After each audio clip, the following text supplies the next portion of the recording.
إن الحمد لله نحمده ونستعينه ونستغفره ونعوذ بالله من شرور أنفسنا ومن سيئات أعمالنا من يهده الله فلا مضل له ومن يضلل فلا هادي له وأشهد أن لا إله إلا الله وحده لا شريك له وأشهد أن محمدا عبده ورسوله يا أيها الذين آمنوا اتقوا الله حق تقاته ولا تموتن إلا وأنتم مسلمون يا أيها الناس اتقوا ربكم الذي خلقكم من نفس واحدة وخلق منها زوجها وبث منهما رجالا كثيرا ونساء واتقوا الله الذي تساءلون به والأرحام إن الله كان عليكم رقيبا يا أيها الذين آمنوا اتقوا الله وقولوا قولا سديدا يصلح لكم أعمالكم ويغفر لكم ذنوبكم ومن يطع الله ورسوله فقد فاز فوزا عظيما أما بعد فإن خير الكلام كلام الله وخير الهدي هدي محمد صلى الله عليه وسلم وإن شر الأمور محدثاتها وكل محدثة بدعة وكل بدعة ضلالة وكل ضلالة في النار أما بعد. Donc là on continue le cours 26 dans Nawaqid al-Islam et on est arrivé on est encore dans le Naqid al-Sabi'. On a terminé l'explication. Toutefois il y a des questions et réponses qui sont bénéfiques et on va en lire quelques-unes Inch'Allah. Peut-être que ça va répondre à certaines questions et en même temps ça va clarifier le sujet. Le cheikh il dit, ou bien on a posé la question, سؤال إذا وجدت سحرا هل أحله بالحرق أو التمزيق؟ الجواب إذا وجدت سحرا فأتلفه إما بإحراقه بالنار أو تمزيقه المهم أنك لا تبقيه. On a posé la question au cheikh, si je trouve quelque chose de magie ou de sorcellerie, comme par exemple quelque chose dans lequel on a mis un sort ou quelque chose comme ça, ou des nœuds sur une corde ou des trucs de sorcellerie, qu'est-ce qu'on fait avec? Est-ce qu'on le brûle ou est-ce qu'on le déchire ou qu'est-ce qu'on fait? Eh bien le cheikh il répond, il dit, si tu trouves quelque chose de sorcellerie ou quoi, l'important c'est que tu t'en débarrasses, tu le détruis, soit par le feu ou soit en le déchirant. L'important c'est que tu le laisses pas en place, tu le gardes, tu le laisses pas, tu le détruis. Une autre question, يحدث في بعض البلاد أن يقوم شخص في جمع من الناس يعمل استعراضات مثيرة كأن يدخل سيفا أو سكينا في بطنه دون أن يتأثر وغير ذلك من الحركات التي تصدق في حياة الناس العادية، فما حكم الشرع في مثل هذه الأعمال؟ Le cheikh il dit que des fois on voit dans certains pays des gens qui réunissent des gens puis ils font des sortes de spectacles devant les personnes qui sont c'est des spectacles où quelqu'un il se rentre un couteau ou une tige d'épée ou bien quelque chose, il rentre dans son ventre et il le sort, il rentre d'un côté, il sort de l'autre côté, puis ça donne l'impression que il y a rien qui lui arrive. Donc après les gens voient ça puis ils croient que c'est vrai par la suite et ils sont affectés par ces choses-là. Donc qu'est-ce que c'est le verdict de la charia à ce sujet-là? Et juste avant de lire la réponse, il y a des gens parmi les soufis qui font ce genre de trucs et ils s'imaginent que c'est des karamats, ils s'imaginent que c'est des genres de prodiges ou de miracles, et que c'est la preuve que leur tariqa est vraie. Donc ils font tous ces trucs-là pour montrer aux gens, regardez, on est capable de faire ça, c'est la preuve que Allah il nous aide et qu'il est avec nous et que notre tariqa est vraie. Alors qu'en réalité c'est les diables qui les aident à faire ça, et non pas Allah subhanahu wa ta'ala. Donc le cheikh il répond à ce sujet-là et il dit هذا مشعوذ وكذاب وعمله هذا من السحر التخييلي وهو من جنس ما ذكره الله عن سحرة فرعون في قوله فإذا حبالهم وعصيهم يخيل إليه من سحرهم أنها تسعى، وفي قوله تعالى فلما ألقوا سحروا أعين الناس واسترهبوهم، وهؤلاء يستعملون ما يسمى بالقمرة وهي التخييل للناس خلاف الحقيقة، أو يعملون شيئا من الحيل الخفية التي تظهر للناس كأنها حقيقة وهي كذب، بأن يظهر للناس أنه يطعن نفسه أو أنه يقتل شخصا ثم يرده كما كان، وفي واقع الأمر لم يحصل شيء من ذلك، ويظهر للناس أنه يدخل النار ولا تضره وهو لم يدخله أو لم يدخلها، وإنما عمل حيلة خفية ظنها الناس حقيقة. ولا يجوز السماح لهؤلاء بمزاولة هذا الباطل والتدجيل على المسلمين بحيلهم الباطلة، لأن هذا يؤثر على العوام. وكان عند بعض الأمراء من بني أمية رجل يلعب بمثل هذا فذبح أناسا وأبان رأسه ثم رده كما كان، فعجب الحاضرون، فجاء جندب الخير الأزدي رضي الله عنه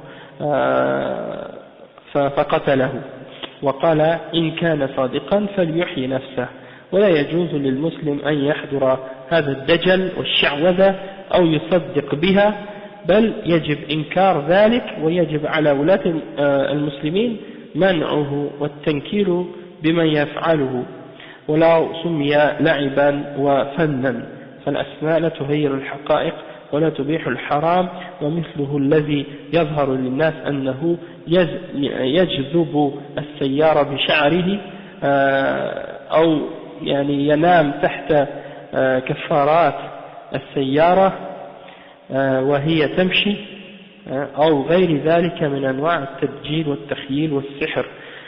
Donc le cheikh il explique que de faire ces choses-là c'est des formes de charlatanisme, des mensonges, et que ça fait partie de la sorcellerie qui fait partie des illusions, et c'est qu'est-ce que Allah a mentionné au sujet des sorciers de Pharaon, et il mentionne les versets qu'il a mentionnés tout à l'heure dans l'explication, le verset 66 dans Surat Taha et le verset 11 dans Surat Al-A'raf, et voilà que leurs cordes et leurs bâtons, les gens avaient l'impression que ça bougeait à cause de leur sorcellerie, et lorsqu'ils ont lancé leurs bâtons et leurs cordes, ils ont ensorcelé les yeux des gens. Et donc ces gens-là ils utilisent ce qu'on appelle al-qamra, c'est-à-dire de faire donner l'illusion aux gens qu'ils voient le contraire de la réalité ou autre que la réalité. Et ou bien qu'est-ce qu'ils font aussi parfois, c'est qu'ils utilisent des trucs qui sont très subtils, que les gens ne peuvent pas déceler, puis ils trompent les gens avec ces choses-là. Et donc parfois qu'est-ce qu'ils font, ils font apparaître, ils font donner l'impression qu'ils sont en train de se percer le corps avec une épée ou une tige ou avec quelque chose, et qu'ils sont en train de se faire mal, ou bien de tuer quelqu'un ou de couper la tête de quelqu'un, puis ils le ramènent à la vie, et en réalité ils n'ont rien fait de ça, c'est juste un truc qu'ils ont utilisé pour faire croire aux gens que c'est ce qu'ils faisaient.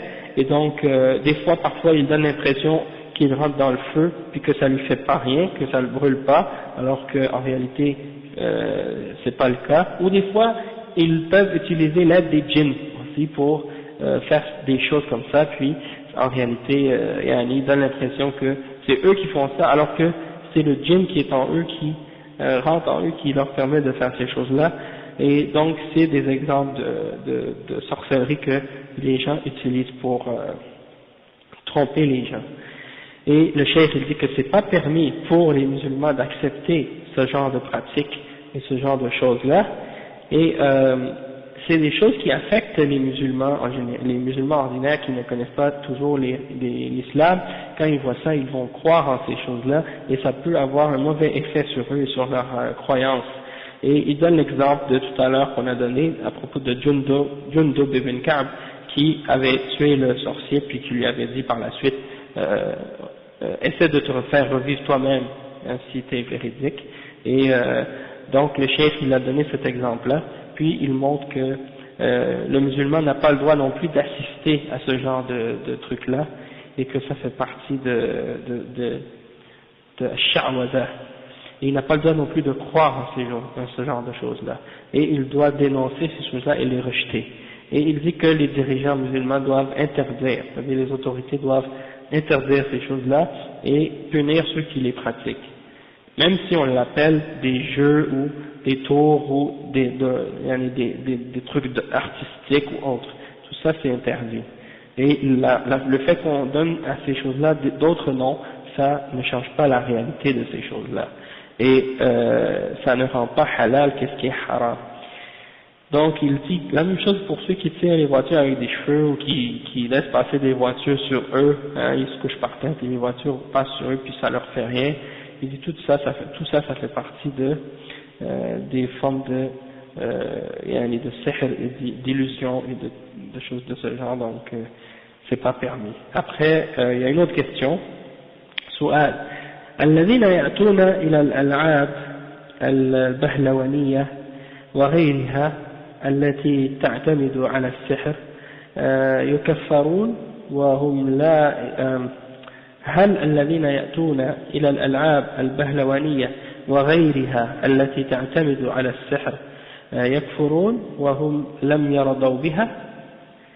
Donc la question c'est, est-ce que ceux qui vont aux trucs, des jeux d'acrobatie ou des trucs comme on a dit là tout à l'heure, les gens qui vont à des spectacles de magie, des trucs comme ça, qui se basent sur la sorcellerie, est-ce que ces gens-là ont rejeté la foi, même s'ils n'ont pas été satisfaits ou n'ont pas agréé ces choses-là, ils ne les ont pas acceptées? Le cheikh il répond, il dit إذا لم يرضوا بها فقد فعلوا محرما يأثمون عليه أما إذا رضوا به وهم يعلمون أنها سحر فإنهم يكفرون بها.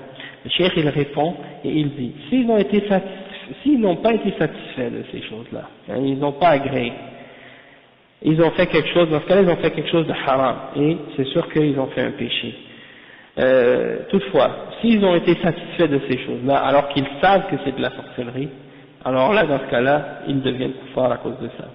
Hein, s'ils savent que c'est de la sorcellerie puis qu'ils sont satisfaits de ça, alors dans ce cas-là ils sont kuffar. Le cheikh, on lui a posé une autre question. Et ça, c'est une question qui est importante en fait. Une femme qui dit قبل أن أهتدي وأداوم على الصلوات في أوقاتها وقراءة القرآن الكريم ذهبت إلى إحدى الساحرات وطلبت مني أن أخلق دجاجة لكي تعمل لي حجابا تربطني بزوجي لأنه كان يوجد دائما مشكلات بيني وبينه وقد خنقت الدجاجة فعلا بيدي فهل علي في فعل هذا إثم وماذا أفعل حتى أتخلص من هذا الخوف الذي يراودني والقلق. La question c'est que une femme qui demande au cheikh, elle dit avant que je sois guidée et que je commence à pratiquer les prières régulièrement dans leur temps et avant de commencer à réciter le Coran, je suis allé voir une sorcière et je lui ai demandé quelque chose, qu'elle fasse quelque chose pour moi par rapport à son mari. Et cette sorcière lui a demandé d'étrangler ou d'égorger un poulet. Et donc c'est ce qu'elle a fait, hein, elle a égorgé un poulet, soi-disant pour que ça unit elle et son mari, ça mette l'union entre elle et son mari. Et parce qu'elle dit qu'il y avait toujours des problèmes entre moi et mon mari. Donc qu'est-ce qu'elle a fait? Elle a étranglé le poulet, puis elle l'a étranglé avec sa main, puis est-ce que j'ai un péché pour avoir fait ça? Elle demande, puis elle dit qu'est-ce que je fais maintenant pour me débarrasser de cette crainte qui est toujours avec moi? Et peut-être elle ressent toutes sortes de dépression à cause de ça, puis des craintes. Elle se demande comment faire pour se débarrasser de ça. Donc le cheikh il répond, il dit أولا الذهاب إلى الساحرات حرام شديد التحريم لأن السحر كفر وإضرار بعباد الله عز وجل فالذهاب إليهم جريمة كبرى وما ذكرت أنك خنقت الدجاجة جريمة أخرى لأن هذا فيه تعذيب للحيوان وقتل للحيوان بغير حق وتقرب إلى غير الله بهذا العمل فيكون شركا. ولكن ما دمت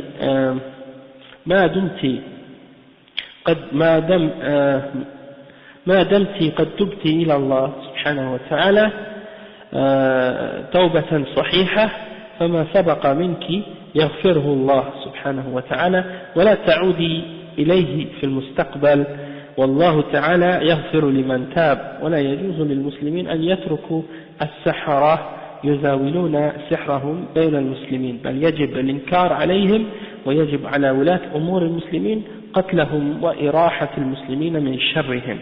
Le cheikh il répond et il dit premièrement il faut savoir que c'est interdit d'aller voir les sorciers et les sorcières, ça c'est premièrement, et c'est un haram qui est très très grave, c'est quelque chose de haram et que c'est une forme de kufr parce que la sorcellerie c'est kufr et c'est de faire du tort aux serviteurs d'Allah subhanahu wa ta'ala. Et il dit que d'aller voir un sorcier ou une sorcière c'est un crime majeur, un grand crime. Et il dit à la femme que ce qu'elle a mentionné, il dit ce que tu mentionnes du fait que tu as étranglé un poulet, il dit ça c'est un autre crime parce que tu as torturé un animal et ça c'est haram dans l'islam. Et même on voit que par exemple dans les trucs de sorcellerie en Haïti, qu'est-ce qu'ils font les vaudous? Dans les vaudouisants, quand ils veulent tuer le poulet, ils le prennent puis ils prennent sa tête, puis ils font tourner son corps comme ça, sur lui-même, puis ils lui arrachent la tête. Donc ça c'est une forme de torture envers les animaux, et ça en soi-même c'est interdit. Et le prophète sallallahu alayhi wa sallam, il a dit وَإِذَا قَتَلْتُمْ فَأَحْسِنُوا الْقِتْلَةَ وَإِذَا ذَبَحْتُمْ فَأَحْسِنُوا الذِّبْحَةَ وَلْيُرِحْ أَحَدَكُمْ ذَبِيحَتَهُ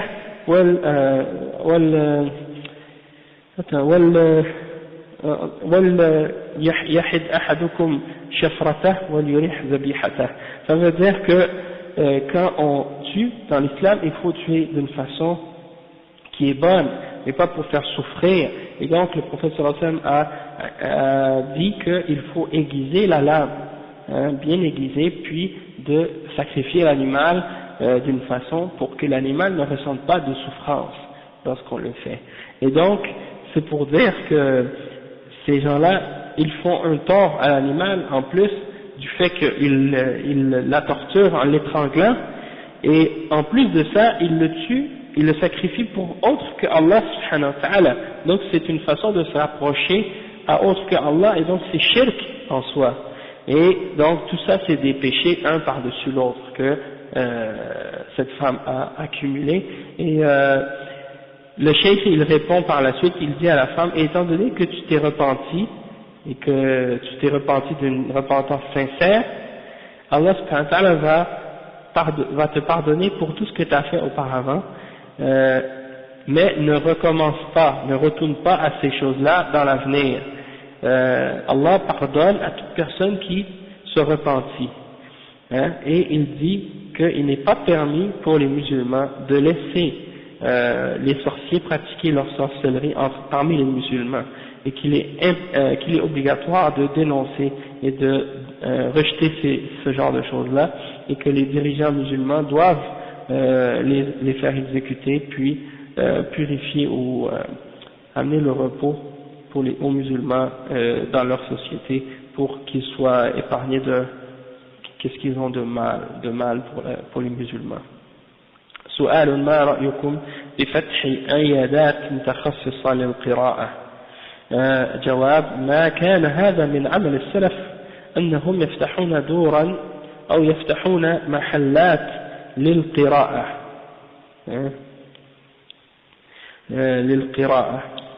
والتوسع في هذا يحدث شرا ويدخل فيه من لا يحسن، لأن الناس يجرون وراء الطمع ويريدون أن يجلبوا الناس إليهم ولو بعمل أشياء محرمة.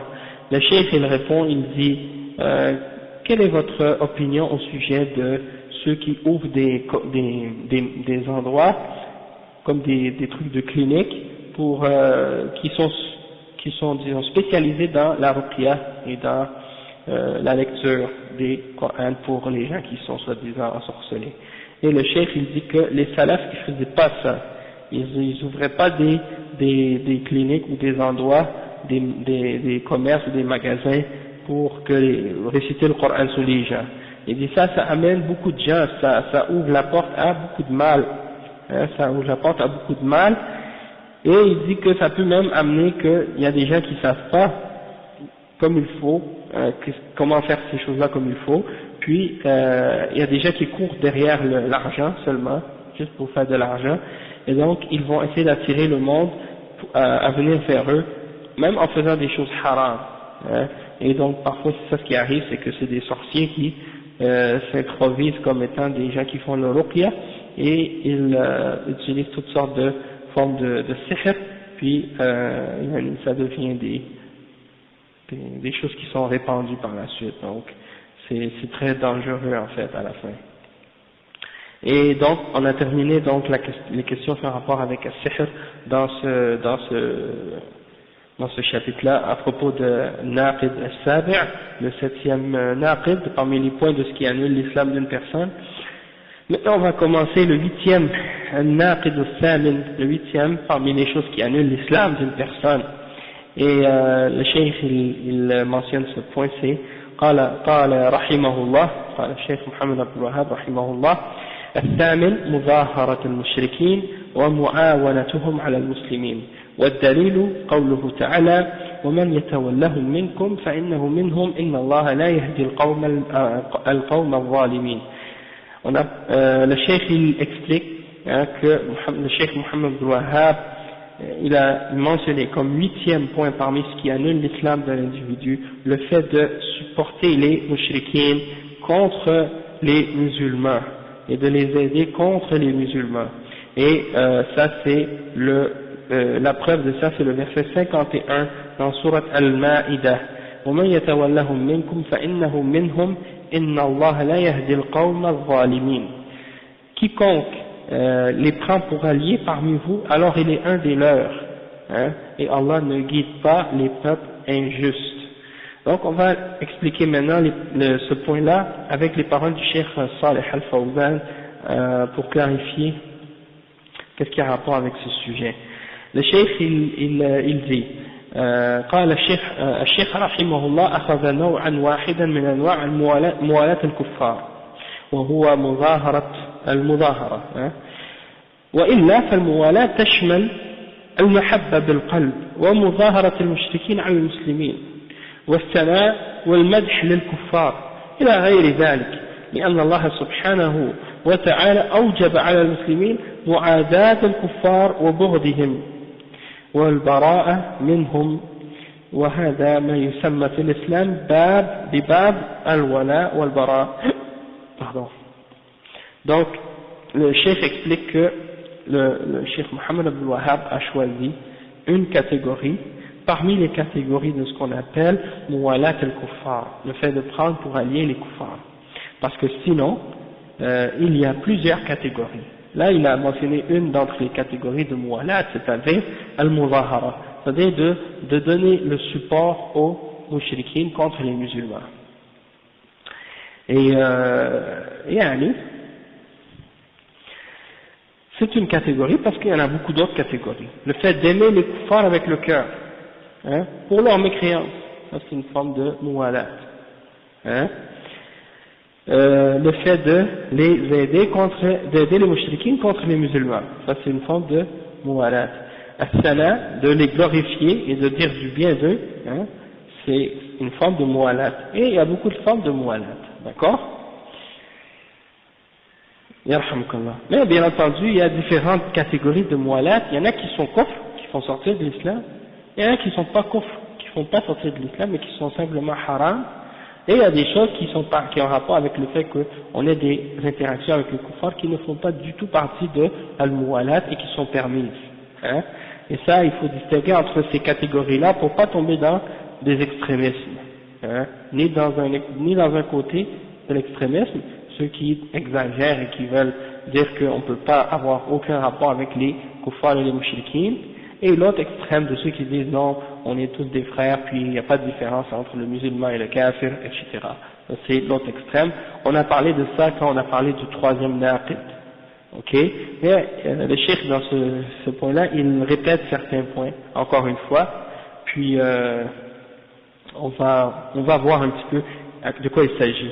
Le cheikh il dit donc que ça fait partie du fait que Allah subhanahu wa ta'ala a ordonné aux musulmans de s'opposer aux kuffars et de les détester, hein, et de se désavouer d'eux à cause de leur mécréance, hein, et il a appelé, ça s'appelle al-wala wal-bara. Al-wala wal-bara, c'est le chapitre qu'on appelle dans l'islam al-wala wal-bara, c'est-à-dire al-wala d'aimer, de se rapprocher, de s'allier, et al-bara c'est de détester, de se désavouer, de se séparer et de s'éloigner. Ça c'est ce chapitre-là. Et c'est très important parce que ça a un rapport avec l'islam, avec les fondements de l'islam, avec les fondements du tawhid. Ok? Comme on a déjà parlé de ça dans le troisième point. فقوله مظاهرة المشركين ومعاونتهم على المسلمين. المعاونة هي المظاهرة، والظاهر أنه من عطف التفسير، والمظاهرة معناها المعاونة.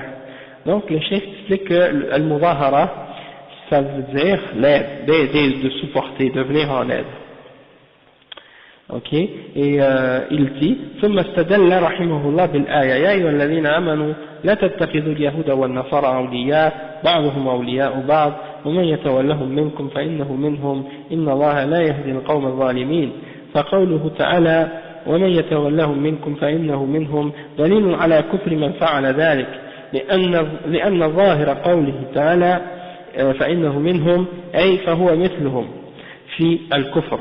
وهذا وجه الاستدلال أو وجه استدلال الشيخ رحمه الله. Le cheikh dit, puis le cheikh a mentionné comme preuve le verset 51 dans Surat Al-Ma'ida: ô vous qui avez cru, ne prenez pas les juifs et les chrétiens pour alliés, ils sont certes alliés les uns des autres, et quiconque d'entre vous les prend pour alliés, alors il est un des leurs, et Allah ne guide pas, certes, les peuples injustes, le peuple injuste. فقوله, donc, la parole d'Allah subhanahu wa ta'ala quand il dit et quiconque les prend pour alliés parmi vous et un des leurs, il y a la preuve que c'est kufr, que celui qui fait ça, il a fait quelque chose qui est kufr, et en apparence donc en apparence on voit que le sens apparent du verset فَإِنَّهُ مِنْهُمْ, c'est-à-dire il est un des leurs, implique qu'il est comme eux dans le kufr, et ça c'est la preuve que le cheikh a voulu, c'est ça que le cheikh a mentionné comme preuve à ce sujet-là. Ensuite il dit وقد ذكرنا أن الموالاة أقسام، الموالاة أقسام منها المحبة في القلوب ولو لم يظاهرهم، ومنها المظاهرة والمعاونة والمناصرة ولو لم يحبهم، ومنها مدحهم ومدح دينهم والثناء عليهم، كل هذا يدخل في الموالاة. ومن يتولهم فإنه ومن يتولهم منكم فإنه منهم، ومن يتولهم منكم فإنه منهم. يتولهم بالمحبة أو يتولهم بالمناصرة والمعاونة على المسلمين، أو يتولهم بالثناء عليهم ومدح ما هم عليه. فالآية عامة. Ok, le cheikh il dit que donc, comme on a mentionné, il y a plusieurs catégories de mualat. Il y en a qui sont, comme par exemple les catégories comme le fait de les aimer avec le cœur. Même si tu leur viens pas en aide, le fait que tu les aimes avec le cœur, ça c'est suffisant en soi pour être une forme de mualat. Et un autre exemple, c'est le fait de leur venir en aide et de les aider et de les supporter, même si tu les aimes pas. Hein. Et également le fait de les glorifier à cause de leur religion et de leur faire des éloges, hein, de leur faire des éloges par rapport à leur religion, ou de les aimer. Quand on a dit de les aimer, ça veut dire quoi? Ça veut dire de les aimer par rapport à leur croyance, par rapport à leur religion. C'est-à-dire tu les aimes à cause de leur croyance. Tu les aimes par rapport à leur kufr, tu les aimes par rapport à leur shirk, tu les aimes parce qu'ils sont kuffars, parce qu'ils sont mushrikins. Ça te fait sortir de l'islam. Hein. Même si tu les as pas supportés. Hein. Et de les glorifier à cause de leur mécréance, de leur shirk. Ça aussi c'est une forme de mu'alat qui te fait sortir de l'islam. Donc, tout ça, ça rentre dans le verset وَمَنْ يَتَوَلَّهُمْ مِنْكُمْ فَإِنَّهُ مِنْهُمْ. Donc, quiconque il les aime et il leur vient en aide contre les musulmans et et qu'il leur fait des éloges et qu'il les glorifie à cause de leur mécréance et tout ça, donc quelqu'un qui fait ça, il rentre dans ce verset-là. ومظاهرة الكفار على المسلمين تحتها أقسام. Le fait de venir en aide aux kuffars contre les musulmans, il y a différentes catégories. Et chaque catégorie, elle a son verdict dans la charia de l'islam. C'est pas tout le monde qui sont dans le même paquet ou dans le même panier. Il y a des cas différents, il y a des verdicts différents dans la charia selon chaque catégorie. القسم الأول مظاهرتهم ومعاونتهم على المسلمين مع محبة ما هم عليه من الكفر والشرك والضلال، فهذا القسم لا شك أنه كفر أكبر مخرج من الملة، فمن ظاهرهم وأعانهم وساعدهم على المسلمين مع محبة دينهم وما هم عليه والرضا عنهم وهو مختار غير مكره فإنه يكون كفرا أكبر مخرج من الملة على ظاهر قوله تعالى فإنه منهم. La première catégorie, c'est ceux qui supportent et aident les mushrikines avec son amour pour eux par rapport à leur mécréance et leur shirk et leur égarement. C'est-à-dire, ils supportent les kuffars et les mushrikines et ils aiment leur mécréance et leur égarement et leur shirk. Alors, cette catégorie-là, il n'y a aucun doute que ce sont des kuffars et que leur kufr est un kufr majeur qui les fait sortir de la religion musulmane. Et quiconque leur vient en aide, il les supporte et les aide contre les musulmans, en plus de les aimer pour leur religion, en plus d'aimer leur religion, et qu'il aime ceux qu'ils suivent de mécréance et qu'il est satisfait de cette mécréance et de ce shirk, alors qu'il n'est pas contraint, il fait ça de son propre choix, il n'est pas contraint de les aider, alors dans ce cas-là il est mécréant et sa mécréance est majeure et il a sorti de la religion. Et ça c'est en apparence, le sens apparent de la parole d'Allah subhanahu wa ta'ala quand il dit et celui qui fait ça il est un des leurs. Ok. القسم الثاني أن يعاونهم على المسلمين لا مختارا ولا يحبهم بل يكرهونه أن يعاونهم على المسلمين لا مختارا وهو لا يحبهم بل يكرهونه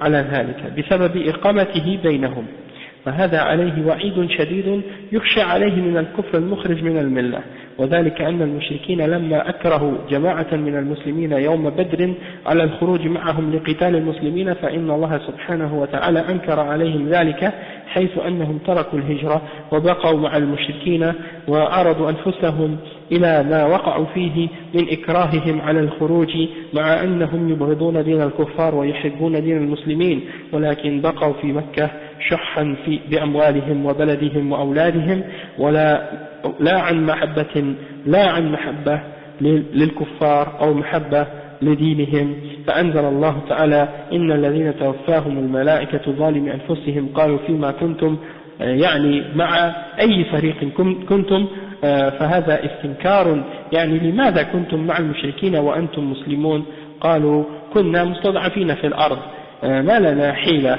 وهم الذين أجبرونا وأكرهونا على ذلك قالوا ألم تكن أرض الله واسعة فتهاجروا فيها لماذا تصبرون على البقاء مع الكفار وأنتم مسلمون وعرضتم أنفسكم لما وقعتم فيه في هذا المشهد المخيف. Donc ici le cheikh il mentionne que la deuxième catégorie du fait de venir en aide aux kuffars contre les musulmans, c'est la catégorie des gens qui viennent en aide aux kuffars contre les musulmans, pas de son propre choix. Il n'a pas choisi. Il veut pas faire ça. Même il n'aime pas les kuffars et les mouchriquines et leur religion. Mais les kuffars l'ont contraint, ils l'ont forcé à aider les kuffars contre les musulmans. Hein, il est contraint à faire ça. Du fait qu'il s'est établi parmi eux. Il est allé habiter chez eux. Donc, ils lui ont dit, écoute, tu dois venir maintenant, tu es obligé, tu dois venir nous aider contre les musulmans. Hein? Alaykoum salam wa rahmatullah. Il dit, il veut pas, il est forcé. Et il n'aime pas le kufr, il n'aime pas le shirk, il n'aime pas les mouchriquines. Mais il n'a pas le choix, il est forcé par les mouchriquines.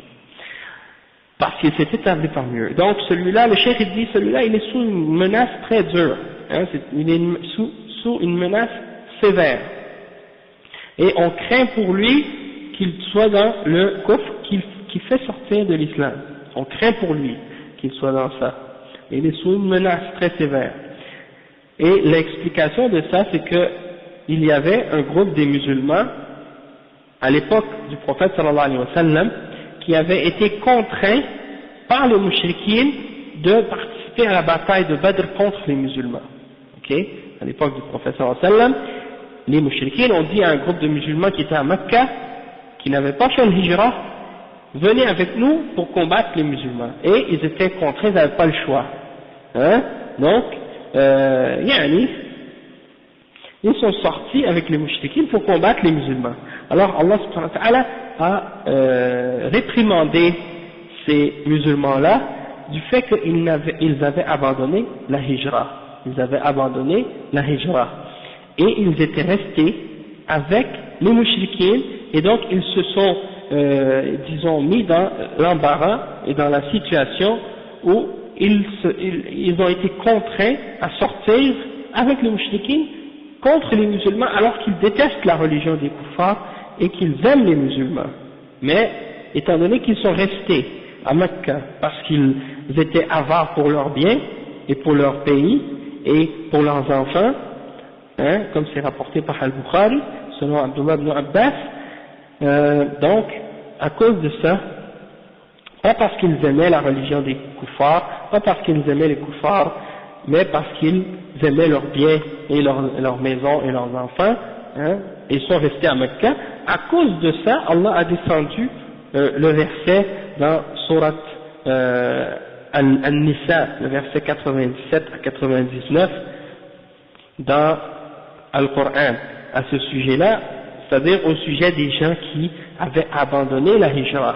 Et le verset, ça dit que ceux qui meurent, ceux dont les anges viennent prendre leurs âmes alors qu'ils se sont fait du tort à eux-mêmes en abandonnant la hijra, les anges vont leur demander où en étiez-vous, fima kuntum, c'est-à-dire avec quel groupe étiez-vous, hein, et ça c'est une réprimande que Allah subhanahu wa ta'ala leur fait.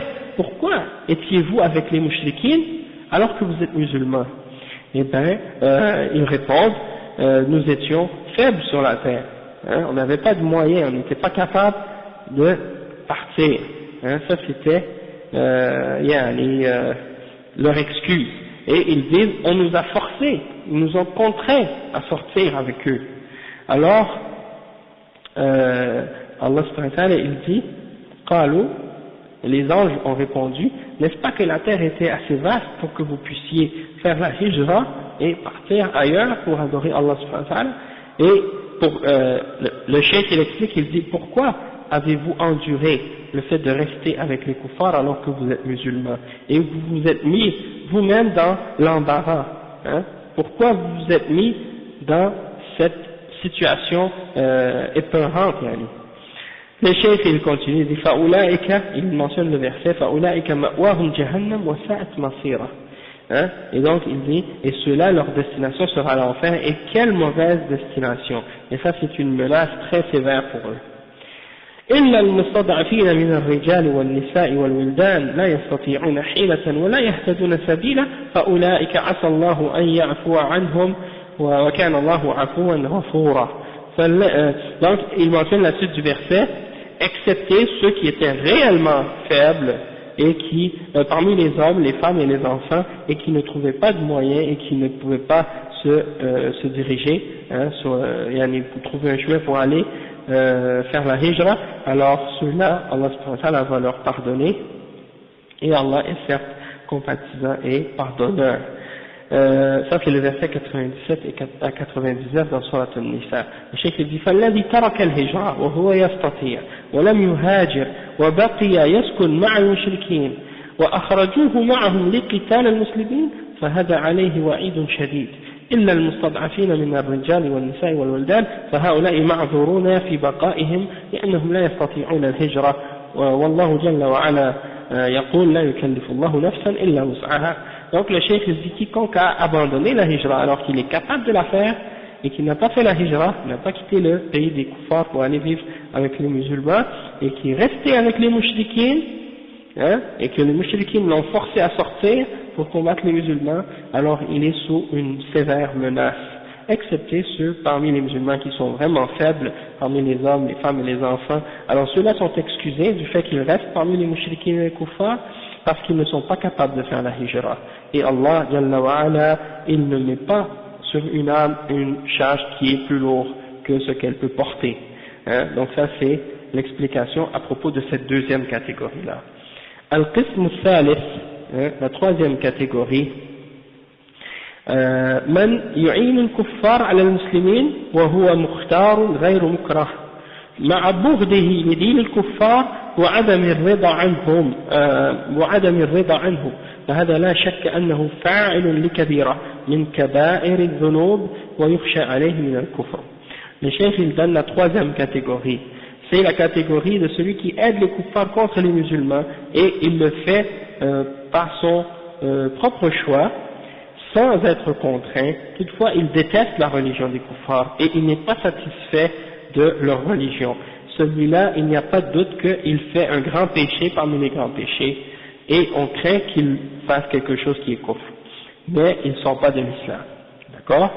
Cette catégorie-là, ils aident les mouchriquins et les kuffars contre les musulmans et il le fait de son propre choix sans être contraint, tout en ayant la haine pour la religion des kuffars et pour leur kufr et leur shirk et leur égarement, sans être satisfait de ce qu'ils font, hein, de ce qu'ils font comme mécréance. Alors celui-là, il n'y a pas de doute qu'il fait un grand péché, mais ils ne sont pas de l'islam à cause de ça, mais on craint qu'il fasse un kufr. C'est dangereux pour lui, c'est ça que ça veut dire. Al-Qism al-Rabi' من يعين الكفار على الكفار الذين لهم عهد عند المسلمين فهذا حرام لا يجوز لأنه نقض لعهد المسلمين فالكفار المعاهدون لا يجوز لجميع المسلمين قتالهم وفاء بالعهد الذي بينهم وبين المسلمين والذي يعين من قتلهم من الكفار فهذا يكون نقضا لعهد المسلمين ويكون غدرا بذمة المسلمين. قال صلى الله عليه وسلم من قتل معاهدا لم يرح رائحة الجنة أخرجه البخاري. وإذا كان الله عز وجل قد نهى المسلمين عن مناصرة المسلمين على الكفار إذا كان للكفار عهد عند المسلمين فكيف بمن ظاهر الكفار على نقض عهد المسلمين؟ قال الله تعالى وإن استنصروكم في الدين فعليكم النصر إلا على قوم بينكم وبينهم ميثاق فإذا استنصر بنا مسلمون على كفار يجب علينا نصرة المسلمين على الكفار إلا في حالة واحدة إذا كان لهؤلاء الكفار عهد عند المسلمين فلا يجوز لنا أن نناصر المسلمين عليهم فكيف نناصر الكفار على حلفاء المسلمين فهذا أمر لا يجوز وكل هذا من أجل الوفاء بالعهد. Le cheikh explique, il dit comme quatrième catégorie, celui qui aide les kuffars, les musulmans qui aident les kuffars contre des kuffars qui ont une entente de paix avec les musulmans. Ça c'est haram, c'est pas permis, parce que ça représente une forme c'est comme si on a brisé notre entente avec les musulmans si on fait ça. Ou c'est c'est comme si quelqu'un a détruit son pacte, son entente, c'est comme si quelqu'un, quand il fait ça, il détruit l'entente des musulmans. Il a, comment on dit, il y a un terme pour ça, comme si quelqu'un a brisé ou, pardon, brisé, ouais. C'est comme s'il a brisé le pacte que les musulmans ont pris. Ouais, il a rompu, c'est ça. Rompu, c'est comme s'ils ont rompu le pacte des musulmans. Hein? Donc ça, c'est une forme de trahison. Donc si il y a des koufars qui veulent combattre d'autres koufars, et que c'est les koufars, les premiers koufars, on va dire qu'il y a un groupe de koufars X, ok, qui veulent combattre un autre groupe de koufars Y. Maintenant, le groupe Y, il a une entente de paix avec les musulmans. Hein? Donc, tu n'as pas le droit d'aider le groupe X contre le groupe Y, parce que le groupe Y, il a une entente de paix avec les musulmans. Si tu aides Y, hein, si tu aides, pardon, X contre Y, ça veut dire qu'en réalité, tu as brisé le pacte des musulmans. Ok? Et ça, c'est une forme de trahison. Donc, le cheikh, il dit que ça, c'est haram. Parce que les koufars qui ont une entente de paix avec les musulmans, il est interdit pour tous les musulmans de les combattre. Hein, et ils doivent respecter leur entente qu'ils ont entre eux et les musulmans. Et donc, celui qui aide ces groupes-là, ou ces koufars contre les autres koufars qui ont une entente avec les musulmans, il a brisé l'entente des musulmans. Et il a donc trahi la protection des musulmans et la parole des musulmans. Et le prophète sallallahu alayhi wa sallam a dit, quiconque tue un kafir qui a une entente de paix avec les musulmans, il ne sentira pas l'odeur du paradis. Donc le cheikh il dit que si c'est le cas que Allah subhanahu wa ta'ala nous a interdit, ou interdit aux musulmans d'aider des musulmans contre des koufars, si les koufars ont une entente de paix avec les musulmans, alors qu'est-ce qu'on doit dire dans ce cas-là pour celui qui aide les koufars contre qui aide les koufars à briser l'entente des musulmans? Je répète encore une fois, si Allah subhanahu wa ta'ala a interdit, parce que Allah subhanahu wa ta'ala il a interdit aux musulmans de venir en aide à des musulmans contre des koufars, si ces koufars-là ont une entente avec les musulmans. Ok? Donc, si on dit ça au sujet des musulmans contre des koufars, d'aider des musulmans contre des koufars qui ont une entente contre les musulmans, alors que dire de celui qui nous demande d'aider les koufars à détruire ou à briser le pacte des musulmans? Il mentionne le verset 72 dans Surat Al-Anfal. Et le verset 72 dans Surat Al-Anfal, il dit, Allah subhanahu wa ta'ala dit dans ce verset-là, et que si un groupe de musulmans vous appelle à l'aide contre des koufars, alors venez-leur en aide, excepté si ils vous demandent de leur venir en aide contre des koufars qui ont une entente de paix avec vous, ou qui ont un pacte avec vous. Donc si les koufars ont un pacte avec vous, et des musulmans vous disent venez nous aider à les attaquer, vous n'avez pas le droit de les aider à attaquer ces koufars-là parce qu'ils ont une entente de paix avec les musulmans. D'accord?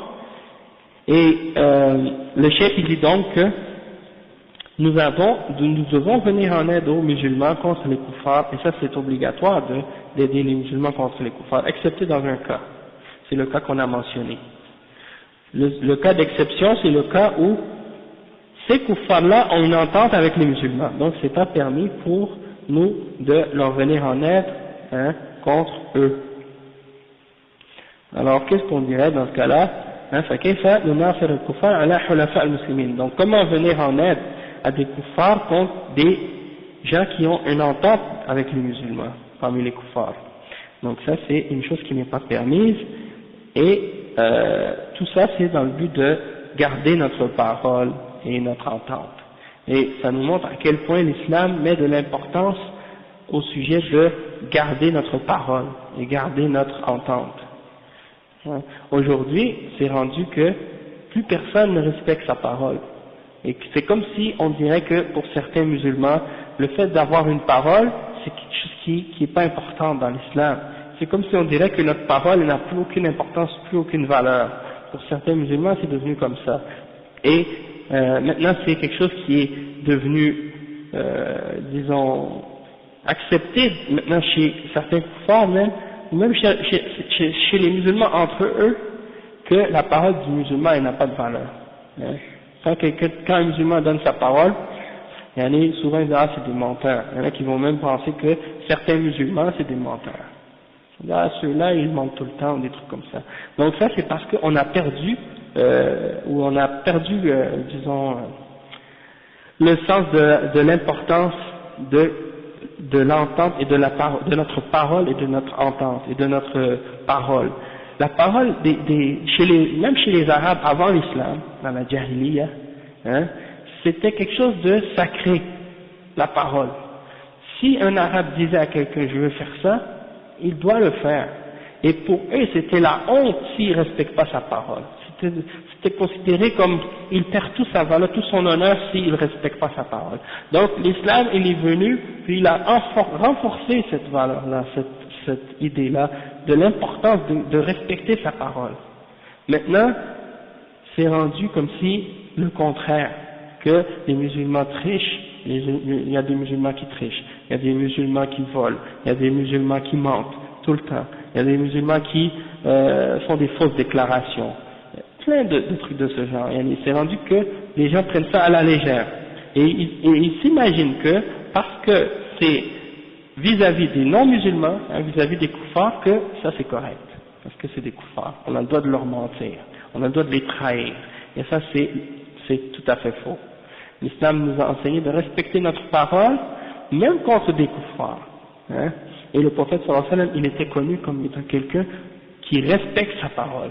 Et même les kuffars avaient du respect pour les musulmans à cause de ça.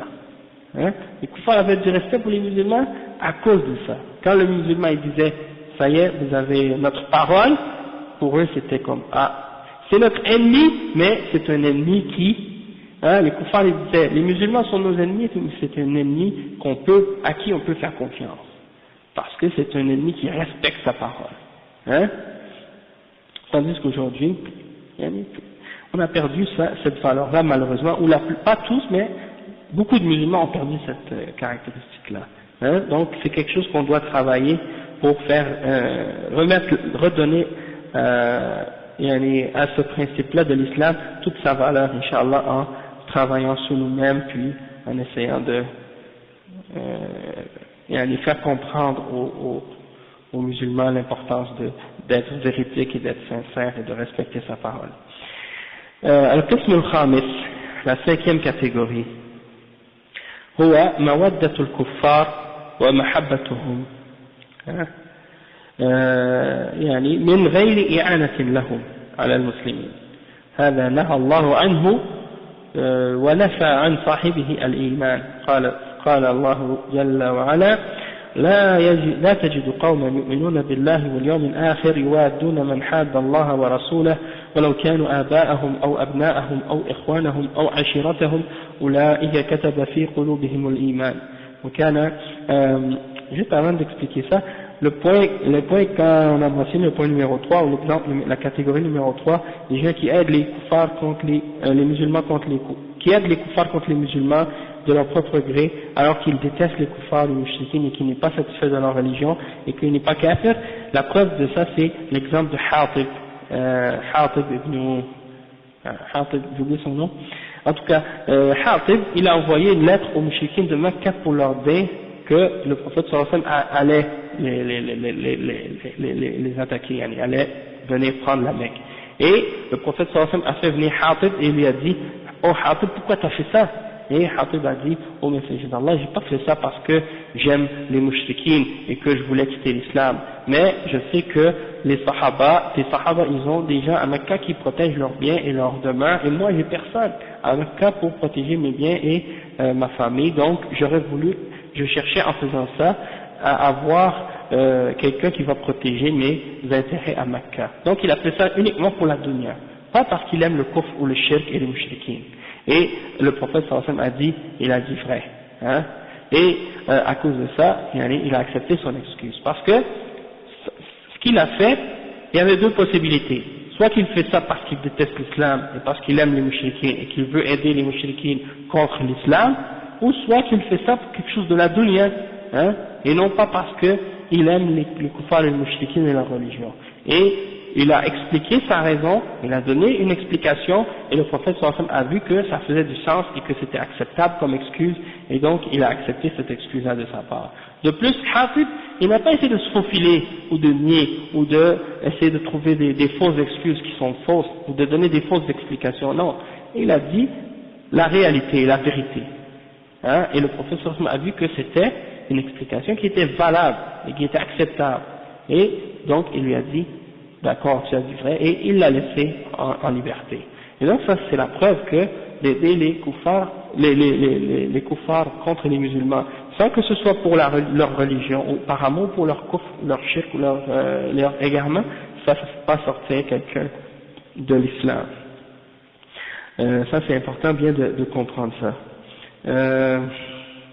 Il fallait que je mentionne ça parce que il y a beaucoup de gens aujourd'hui, ils font le takfir sans même avoir compris les détails et les nuances qui existent dans les différentes questions, et puis ils se précipitent à dire, ah, tel pays, il a fait ça, il a fait ça, il a fait ça, donc c'est des kuffars.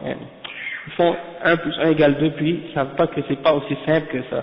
Il y a beaucoup de détails à prendre en considération avant de juger de cette façon aussi simpliste. Donc le cheikh il dit al-qism al-khamis wa huwa مودة الكفار ومحبتهم من غير إعانة لهم على المسلمين وهذا نهى الله عنه ونفى عن صاحبه الإيمان. قال جل وعلا لا تجد قوما يؤمنون بالله واليوم الآخر يوادون من حاد الله ورسوله ولو كانوا آباءهم أو أبناءهم أو إخوانهم أو عشيرتهم أولئك كتب في قلوبهم الإيمان. وقال تعالى وما كان استغفار إبراهيم لأبيه إلا عن موعدة وعدها إياه فلما تبين له أنه عدو لله تبرأ منه إن إبراهيم لأواه حليم. وقال يا أيها الذين آمنوا لا تتخذوا عدوي وعدوكم أولياء تلقون إليهم بالمودة وقد كفروا بما جاءكم من الحق إلى قوله قد كانت لكم أسوة حسنة في إبراهيم والذين معه إذ قالوا لقومهم إنا براء منكم ومما تعبدون من دون الله كفرنا بكم وبدا بيننا وبينكم العداوة والبغضاء أبدا حتى تؤمنوا بالله وحده. فسورة الممتحنة كلها في تحريم مودة الكفار ولو كانوا من أقرب الناس إلى المسلم. وختمها بقوله يا أيها الذين آمنوا لا تتولوا قوما غضب الله عليهم قد يئسوا من الآخرة كما يئس الكفار من أصحاب القبور. فكل سورة الممتحنة فهو موضوع معاداة الكفار وعدم محبتهم من أولها إلى آخرها. Ok, donc la cinquième catégorie, c'est le fait d'aimer les kuffars et les mouchriquins sans les aider, hein, d'aider les kuffars et les mouchriquins pour leur mécréance et pour leur shirk, à cause de leur mécréance et à cause de leur shirk. Tu les aimes parce qu'ils sont kuffars et tu aimes leur kufr. Là tu sors de l'islam. Allah il a nié au sujet de ces gens-là la mécréance. Toutefois, si tu les aimes pour quelque chose de la dunya ou des trucs comme ça, ou des trucs de ce genre, donc ça c'est pas kufr. Comme par exemple un homme musulman qui épouse une femme chrétienne. Si il aime la femme chrétienne parce que c'est sa femme, puis il la trouve belle et puis il la trouve gentille et elle fait bien à manger, des trucs comme ça ne peut pas sortir de l'islam, hein, ça c'est permis, hein, c'est un amour naturel entre un homme et sa femme. Toutefois, s'il aime cette femme chrétienne à cause de sa foi en Jésus, du fait qu'elle croit que c'est le Fils de Dieu, ou parce qu'elle croit en la Trinité, puis il aime ça, et bien là c'est sûr que c'est un amour qui est kufr, et il a pris pour allié dans sa mécréance, et donc il sort de l'islam à cause de ça. Donc il faut faire la distinction entre ça et ça, c'est pas du tout la même forme d'amour et la même forme de choses. Donc il y en a un qui fait sortir de l'islam, puis l'autre qui fait pas du tout sortir de l'islam et qui est naturel. Ou bien quelqu'un qui aime son père, qui est mécréant, parce que c'est son père, parce qu'il s'est bien occupé de lui quand il était petit, puis il lui a donné tout ce qu'il a besoin, donc il a cet amour, cette affection-là pour son père, qui est naturel, et l'autre qui aime son père parce que c'est un kafir mushrik et il aime sa mécréance, par exemple, il croit en je sais pas moi, l'hindouisme ou le judaïsme et il est d'accord avec sa religion, hein, et ben là c'est parce qu'il aime le kufr, et donc dans ce cas-là, il a pris son père pour allier dans la mécréance, donc il sort de l'islam à cause de ça. Et le cheikh il mentionne les versets qui ont rapport avec ce sujet-là dans le Coran, qui sont les versets de Al-Wala wal-Bara. On les a mentionnés au chapitre, dans le point numéro 3, donc on va pas les retraduire encore une fois, c'est juste pour vous faire savoir en fait, je vais juste mentionner les numéros des versets. C'est le verset 22 dans Al-Mujadala, le verset 13 dans Surat At-Tawbah, et toute la Surah Al-Mumtahana, en fait il mentionne de 1 à 4, puis le cheikh il dit que la Surah Al-Mumtahana au complet, du début jusqu'à la fin, elle traite du sujet du fait d'aimer et de détester pour Allah subhanahu wa ta'ala et de Al-Wala wal-Bara en général. Donc vous pouvez y retourner si vous voulez les détails à ce sujet-là. Puis donc on va s'arrêter ici, hein, pour maintenant. Puis Inch'Allah on continuera, si vous voulez, on continue après le Maghrib, ou bien demain après le Maghrib. Qu'est-ce que vous préférez? Laisser aujourd'hui, continuer demain après le Maghrib, faire après l'Asr et après le Maghrib, ou bien maintenant, puis demain on finit juste entre Asr et Maghrib. C'est-à-dire, soit qu'on fait la prolongation aujourd'hui entre Maghrib et Isha aujourd'hui, ou bien on le laisse pour demain. Demain, faire Inch'Allah. Donc on va le laisser pour demain, puis donc on continuera demain à partir du point où on est rendu maintenant. Subhanakallah wa bihamdika ashhadu an la ilaha illa ant astaghfiruka wa atubu ilayk.